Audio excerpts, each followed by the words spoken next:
ব্রাহ্মণ পরিবার ছিল। সেই ব্রাহ্মণ পরিবারে ব্রাহ্মণের 2 ছেলে ছিল এবং 2 মেয়ে ছিল। যে বড় মেয়ে সবার, তার অনেক বয়স হয়ে যাচ্ছিল, কিন্তু ওই ব্রাহ্মণ মানুষের, ভদ্রলোকের টাকা পয়সা ছিল না বলে বিয়ে দিতে পারছিল না মেয়েদেরকে। তো যাই হোক, একটি ভালো ছেলের সম্বন্ধ আসলো যে শহরে চাকরি করে এবং শহরেই বসবাস করে। তখন এই সম্বন্ধটা আর বাবা হাতছাড়া না করে মেয়ের সঙ্গে বিয়ে দিয়ে দিল। তো বড় মেয়ে বিয়ের পরে প্রথম বাবা মায়ের সঙ্গে সম্পর্ক রাখলো, ভাই বোনের সঙ্গে। আস্তে আস্তে সে বাপের বাড়ির সঙ্গে সম্পর্কটা পুরোটাই মিটিয়ে দিয়েছিল। কেননা বাপের বাড়ি গেলে যদি তাকে পয়সা খরচা করতে হয়, তাকে যদি তার কাছে যদি এসে অনেক কিছু চায়, কেননা বাপের বাড়ির অভাব ছিল, সেই ভয়ে সে বাপের বাড়ির সঙ্গে পুরো সম্পর্ক নষ্ট করে দিল। আর যায়ও না, তাদেরকেও ডাকে না। এবার বাবা মাও আর আসতে চাইলো না মেয়ের কাছে, যে জানে মেয়ে এখন বড় লোক হয়ে গেছে, মেয়ে আমাদেরকে ভুলে গেছে। যাকে তবু তোর বিয়ে হয়েছে। তাই যে ছেলের সঙ্গে বিয়ে হয়েছিল সে খুব ভালো ছেলে ছিল এবং শান্ত স্বভাবের ছিল, কিন্তু বউ এরকম দজ্জাল হয়ে গেছে। সে বুঝতে পেরেছে যে কাকে সে ঘরে এনেছে, একটি গরিব ঘরের মেয়েকে সে উদ্ধার করে, তাহলে কি ভুল করলো, এটা ভাবতো। তারপরে তার একটি মেয়ে হলো।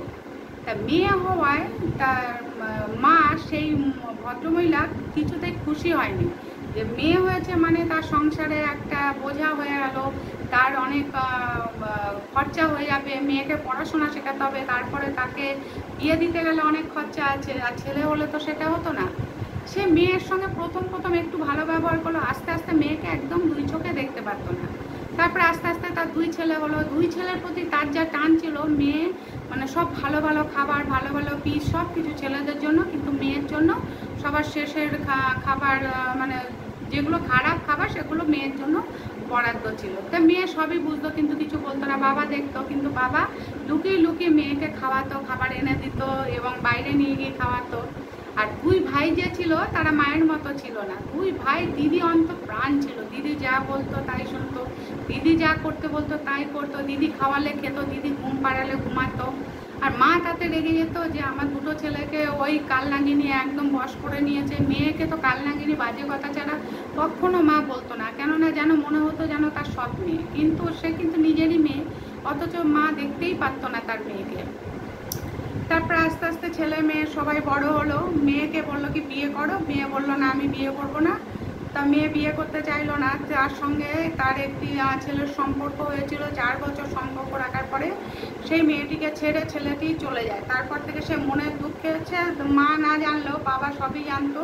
বাবাকে বলেছিল বাবা আমি বিয়ে করবো না, এরকম এরকম ব্যাপার। তখন বাবা বলেছিল ঠিক আছে, তুমি যদি নিজের থেকে কখনো বলো তাহলে তোমার বিয়ে দেবো, তুমি তো চাকরি বাকরি পেয়েছো, চাকরি বাকরি করো, তুমি তোমার ইচ্ছায় চলো। এবার মা চাইলো এবার বড় ছেলের বিয়ে দিতে। বড় ছেলের বিয়ে দিল নিজের মনের মতো একটি মেয়ে নিয়ে এসে বিয়ে দিল, যাতে বৌমা তার সব কথা শোনে।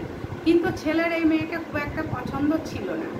তখন ফুলসজ্জার রাতে তো ছেলে বউকে খুব মানে চিৎকার চেঁচামেচি করছে ঘর থেকে যে তোমাকে আমার পছন্দ না, তুমি যদি এখানে থাকতে চাও তাহলে মায়ের ঘরে চলে যাও, আমার সঙ্গে একদম থাকবে না, আমি তোমাকে পছন্দ করে আনি না, যে পছন্দ করে এনেছে তুমি তার কাছে চলে যাও।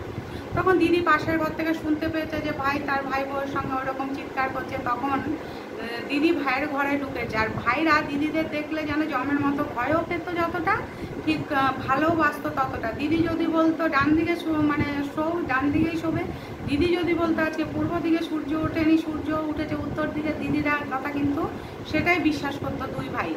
তারপরে দিদি গিয়ে বললো যে তুমি এরকম ব্যবহার কেন করছো নতুন বউয়ের সঙ্গে।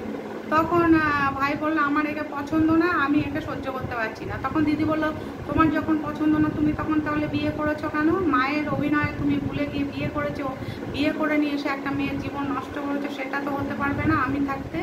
তুমি যদি তোমার মন মতো করে নিতে চাও তাকে তুমি এখানে করে নেবে তোমার কাছে রেখে। তাই তোমার সব কথা শুনিয়ে তোকে বুঝিয়ে ওকে পড়াশোনা আরও শিখিয়ে তুমি তোমার মতো করে তোলো, কিন্তু ওকে অসম্মান করবে না। মেয়ে মানে কিন্তু অসম্মানিত জিনিস নয়। তখন দিদিকে বললো দিদি আমার ভুল হয়ে গেছে, তুমি যা বলছো আমি তাই শুনবো।